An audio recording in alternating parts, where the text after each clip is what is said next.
Croissez.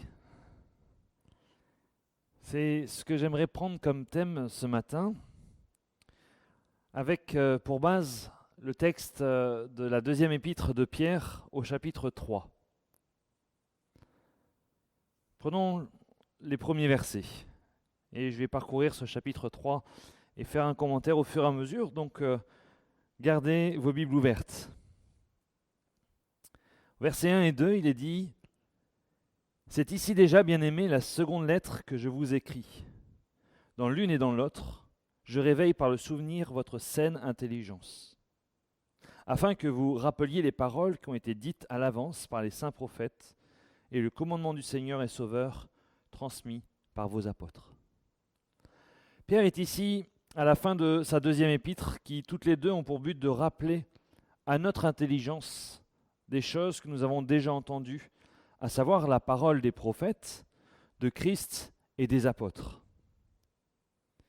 Il rejoint Paul sur ce texte d'Éphésiens au chapitre 2, au verset 20. « Vous avez été édifiés sur le fondement des apôtres et des prophètes, Jésus-Christ lui-même étant la pierre angulaire. » Se rappeler, réveiller le souvenir. Qu'avons-nous connu, que nous avons laissé être enterré, quelque chose qui est enfoui, il y a quelque chose qui est venu par-dessus. Qu'est-ce que j'ai connu de la parole ? Qu'est-ce que j'ai connu de Christ ? Qu'est-ce que j'ai connu de ce premier amour peut-être, comme le mentionne aussi l'Apocalypse, qui peut-être avec le temps s'est laissé envahir par d'autres choses. Alors ce matin, j'aimerais comme Pierre nous rappeler, à moi compris, ce que disent les Écritures, que celui qui a des oreilles pour entendre, entende. Versets 3 à 8. Sachant d'abord ceci, pendant les derniers jours, des moqueurs viendront avec raillerie, marchant selon leur convoitise, et disant, où est la promesse de son avènement ? Car depuis que les pères se sont endormis, toute chose demeure dans le même état dès le commencement de la création. Car ils oublient volontairement que des cieux existaient d'ancienneté, et une terre tirée de l'eau est formée au moyen de l'eau par la parole de Dieu. Et que par ces moyens le monde d'alors périt, submergé par l'eau, tandis que les cieux d'à présent et la terre sont conservés pour le feu par la même parole, réservés pour le jour du jugement et de la perdition des hommes impies. Mais il est une chose que vous ne devez pas oublier, bien-aimés, c'est que devant le Seigneur, un jour est comme 1000 ans, et 1000 ans comme un jour. Combien autour de nous n'ont pas raillé les chrétiens sur ce sujet ? Quand on prend littéralement la parole de Christ, « Je viens bientôt », on peut très légitimement se poser des questions et comprendre que plusieurs soient interrogatifs, voire moqueurs. Jésus a dit « Je viens bientôt » et il n'est toujours pas là. Notre réflexion, ou leur réflexion, est basée sur la gestion de notre temps. Nous avons des rendez-vous, nous cherchons à être à l'heure et c'est bien, ou à justifier dès que nous sommes en retard. Je n'ai pas pu être à l'heure parce que il y avait du trafic, parce qu'il y a quelqu'un qui m'a empêché de partir, parce que... Et on a plein de raisons. Mais c'est bien quelque chose de culturel, propre à nous. Je me souviens très bien quand j'ai visité plusieurs fois ce pays de la Côte d'Ivoire, et quand le culte était annoncé à 9h, et que j'étais prêt bien avant l'heure, et puis arrivé à l'église, à 9h, il y avait le pasteur, moi, et peut-être des fois une ou deux personnes. Et là, on se dit, oh, aïe, aïe, aïe, aïe. Oui, notre montre à nous dit, aïe, aïe, aïe, aïe, aïe. Puis le culte commence à 9h30 ou à 10h, voire même à 10h30, ce n'est pas un problème. Parce que le principal, pour eux, dans leur culture, c'est d'arriver, c'est d'être arrivé. Et la notion de retard, elle est propre à nous et pas forcément au monde entier. Je me souviens d'une fois aussi où on a eu un pépin de voiture. On était avec un groupe en 2018, débloqué à Abidjan. Le véhicule qui devait nous être livré était trop petit, donc on en a cherché un autre, etc., etc. Pour finir, on m'a envoyé parce que j'étais celui qui était censé prêcher avec un autre collègue qui était avec moi, parce qu'on devait faire aussi une reconnaissance dans le ministère. Et on arrivait, il était 11h30, tellement il y avait eu de retard. Il y avait 1 heure de route en plus, donc on ne pouvait pas aller très vite, on ne pouvait pas rattraper ce retard. Et quand on est arrivé, ils étaient en plein temps de louanges, ils avaient aussi un partage biblique déjà. Et puis quand on est arrivé, on a recommencé. Enfin, ils ont recommencé, nous c'était que notre premier culte. On a repris depuis le début. Oui, je ne suis pas sûr qu'on ferait comme ça chez nous, mais c'est comme ça que je l'ai vécu. Si je dis à quelqu'un que j'arrive, il s'attend à ce que je vienne prochainement. L'horloge de Dieu n'est pas la nôtre. Quand Jésus dit « je viens bientôt », alors il vient, c'est sûr. C'est juste que notre horloge n'est pas la sienne.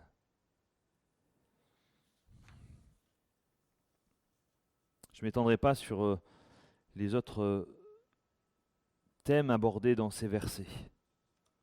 Il y a beaucoup à dire. Continuons au verset 9. Le Seigneur n'est point en retard pour l'exécution de sa promesse, comme quelques-uns estiment qu'il y a retard. Mais il use de patience envers vous, ne voulant pas que quelqu'un périsse, mais que tous viennent à la repentance. Voilà la raison du retard de Dieu, ou l'explication d'une horloge différente. Il use de patience. Quelle grâce! Il use de patience envers moi, il use de patience envers nous, et vers toute cette création qu'il a faite. Notez ici le contraste entre quelques-uns et tous. Je ne sais pas la proportion du nombre de ceux qui seront sauvés, mais le Seigneur attend pour revenir à cause de quelques-uns. Quand on voit sur la terre actuelle le nombre de ceux qui se disent croyants, il me semble que c'est ce nombre-là qui est juste quelques-uns.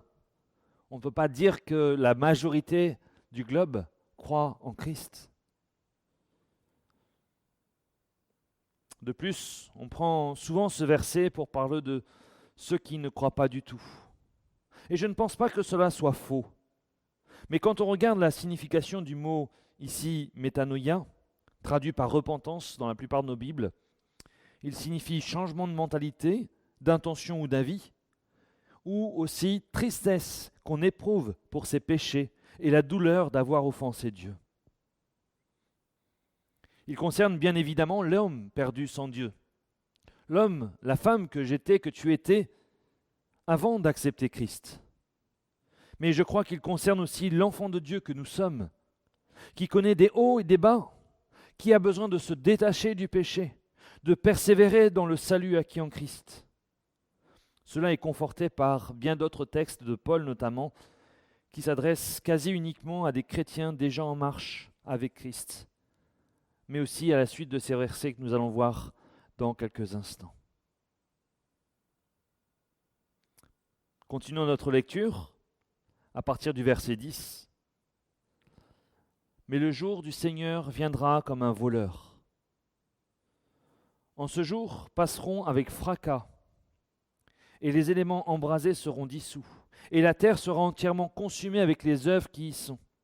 Toutes ces choses se dissolvant ainsi, quelles ne devez-vous pas être en sainte conduite et en piété, attendant et attend l'avènement du jour de Dieu, à cause duquel les cieux enflammés seront dissous, et les éléments embrasés se fondront. Mais nous attendons, selon sa promesse, de nouveaux cieux et une nouvelle terre, dans laquelle la justice habite. » Dieu use de patience. Je ne sais pas si nous sommes conscients de la patience que Dieu a à notre égard. Et bien sûr, n'oublions pas ceux qui ne croient pas encore à ce jour et pour lesquels Dieu attend dans sa grâce. On parle souvent de temps de grâce. mais Dieu est patient aussi envers nous.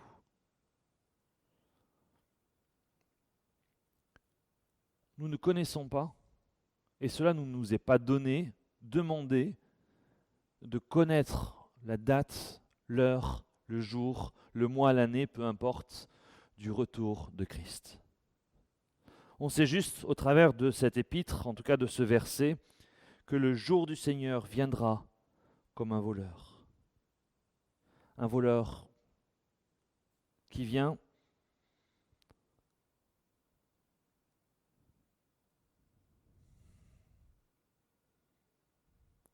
nous ne savons pas l'heure de son retour.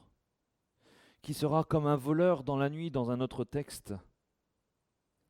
Cela ne doit-il pas m'interpeller? Je crois que parfois, et je le vois, peu importe le lieu où on peut se trouver, qu'on est léger, qu'on use de légèreté avec Dieu. Oh, on aime le Seigneur, hein? Ça c'est sûr et certain. Mais ce n'est pas notre premier amour parfois. On aime le Seigneur, mais tant que ce qu'il nous demande de faire ne me pose pas une difficulté, ne m'empêche pas de faire d'autres choix, ce n'est pas cela que Dieu demande. Il me demande un cœur entier, un cœur qui ne se partage pas avec autre chose que lui.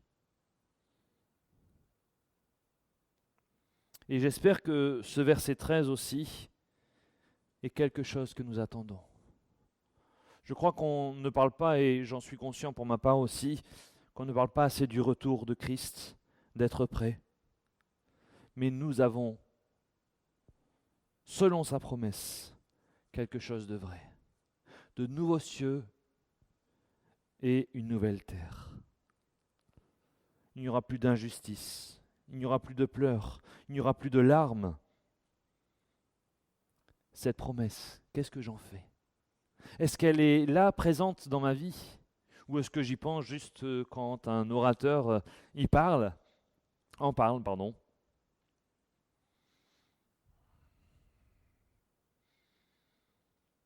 Continuons. Verset 14.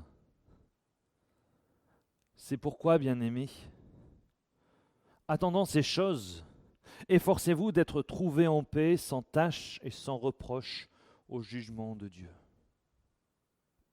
Cette partie me revient parce que, non pas que Dieu soit incapable de me purifier ou de me garder dans sa paix, mais cela me revient non seulement de faire le choix de la conversion, et pour ceux qui m'écoutent, je crois que c'est déjà fait, en tout cas pour la plus grande partie d'entre nous, mais faire le choix chaque jour de rester attaché à lui, de marcher et de chercher à marcher dans le chemin de la sanctification. Évidemment, mes propres efforts et ma volonté ne suffisent pas. Il suffit de voir mes paroles, mes actes, mes pensées de chaque jour pour voir qu'il y a encore du travail de sanctification à avoir et à faire. Cependant, je ne suis pas seul. Je disais que cela me revient parce que Dieu ne va pas faire à ma place ce que je suis capable de faire. Par contre, je ne suis pas seul. Et si j'accepte la présence de l'Esprit dans ma vie, alors il est présent et il va m'accompagner, il va m'aider. Il sera ma force, il sera mon soutien, il sera cette voix intérieure qui me rappelle, comme on est en train de le voir ce matin, ce que j'ai entendu et peut-être enfoui. Beaucoup s'en privent. J'espère que ce n'est pas ton choix. Parce que tu passes à côté de quelque chose de vraiment utile et pertinent pour ta vie spirituelle. Versets 15, 16 et 17. Et estimez que la patience de notre Seigneur est votre salut. Ainsi que notre bien-aimé frère Paul vous l'a aussi écrit, selon la sagesse qui lui a été donnée. Comme aussi il le fait dans toutes les lettres, parlant en elles de ces sujets, dans lesquels il y a des paroles difficiles à comprendre, que les ignorants et ceux qui sont mal affermis tordent, comme les autres Écritures, pour leur propre perdition. Vous donc, bien-aimés, puisque vous êtes avertis, soyez sur vos gardes, de peur qu'étant entraînés aussi par l'égarement de ces pervers, vous ne veniez à déchoir de votre propre fermeté. Pierre fait un rappel à nouveau du verset 9, le retard de Dieu. Et ce n'est pas un retard, mais il use de patience. Nous l'avons dit, mais je tiens à le rappeler. Cependant, cela aura une fin. Puissions-nous saisir encore ce temps de la grâce et ne pas attendre cette extrême limite qu'on ne connaît pas, puisque Jésus revient comme un voleur, sans prévenir, sans envoyer une carte d'invitation ou un texto en disant « Attention, j'arrive ». Puissions-nous dans ce temps de grâce qui est encore là, chercher à approfondir ma relation et ma dépendance de Christ. Suis-je sur mes gardes ? Pierre utilise ici un mot fort. Des gens pervers sont autour de moi cherchant à m'attirer dans leurs pièges. Ils tordent volontairement le sens des paroles de la Bible, soit dans les grands discours trompeurs, soit, et j'en ai parlé il y a quelque temps déjà, mais parfois en minimisant le désir de Dieu, la guérison, la vie de l'esprit, la puissance, la sanctification et bien d'autres choses.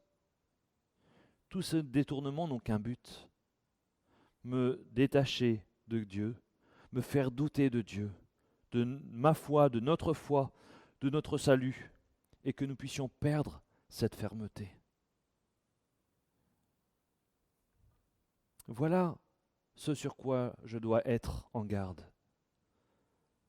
Ce sur quoi je dois veiller pour ma propre âme, ma propre vie, puisque je suis averti. Il y a des choses peut-être qu'on ne sait pas encore et on ne peut pas dire mais je ne savais pas parce que je ne l'ai pas encore appris. Mais il y a des choses que nous savons. Et l'Écriture est très claire. Pierre l'est ici et Paul à d'autres endroits quand ce n'est pas Jésus déjà qui l'a dit lui-même dans les évangiles. Soyons sur nos gardes. Veillons, prions.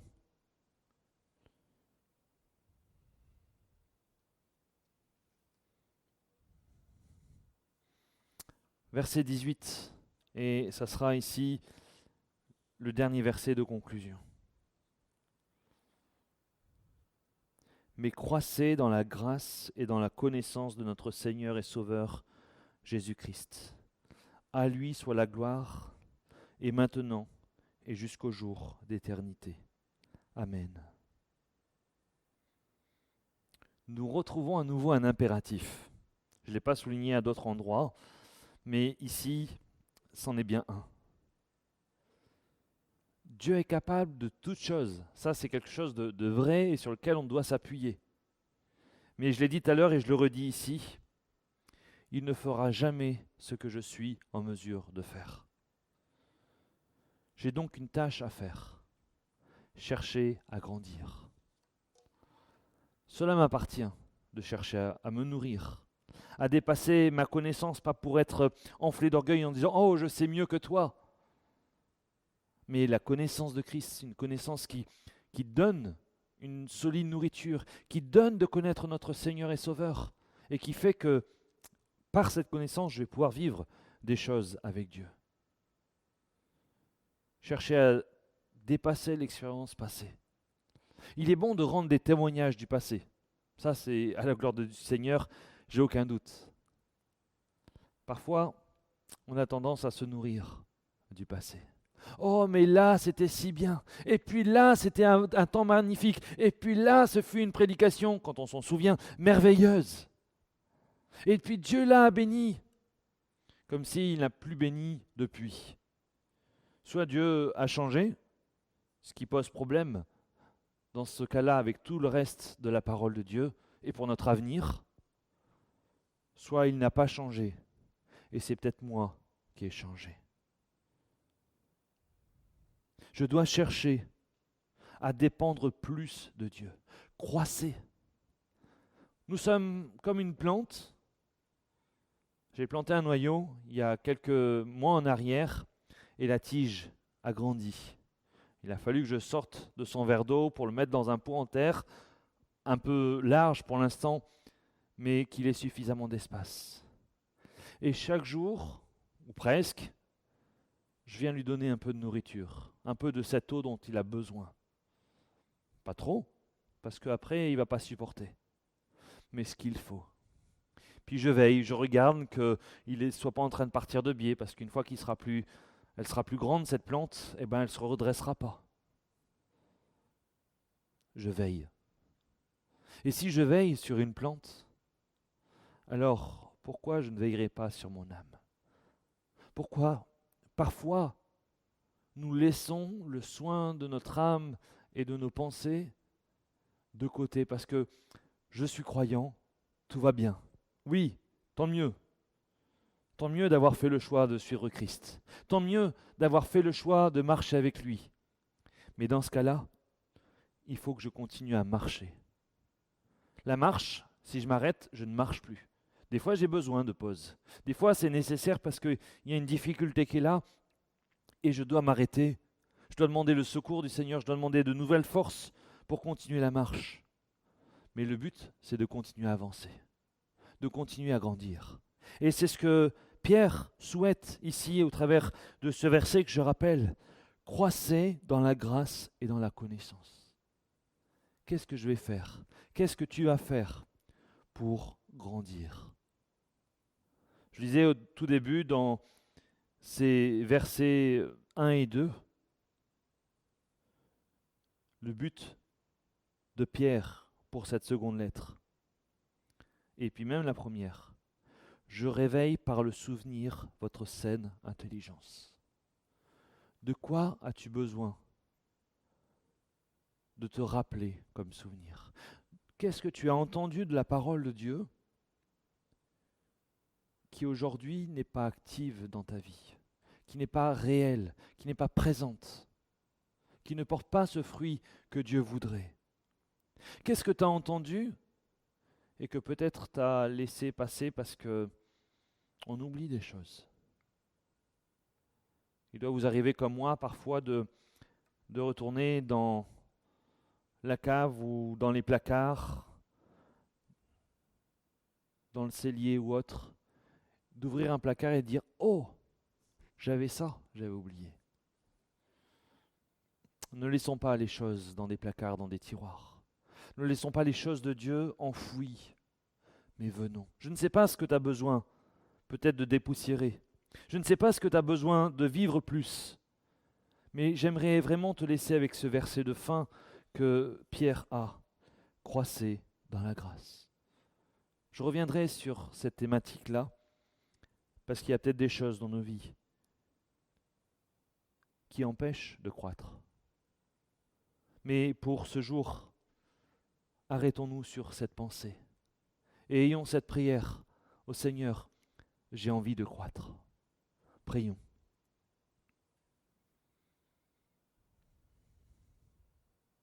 Seigneur, merci pour ta patience. Merci pour ce retard, afin que je puisse être trouvé dans le bon chemin, afin que je puisse être persévérant. Et Seigneur, dans ce temps d'attente que tu nous donnes de vivre, dans ce temps en attendant que ce bientôt se réalise de ton retour, donne-nous de ne pas nous endormir. Donne-nous de ne pas nous égarer. Donne-nous de ne pas oublier d'entretenir cette lampe. Et bien plus encore, donne-nous de croître. Merci pour ta parole. Merci parce que c'est toi qui nous conduis. Et tu as déjà tout donné. Aussi, Seigneur, nous voulons être à l'écoute de ton esprit pour recevoir et savoir là où nous devons aller. Seigneur, je te prie de nous parler encore en ce jour particulièrement, afin que nous puissions encore faire une étape supplémentaire dans notre marche avec toi. Que ton nom soit béni et glorifié.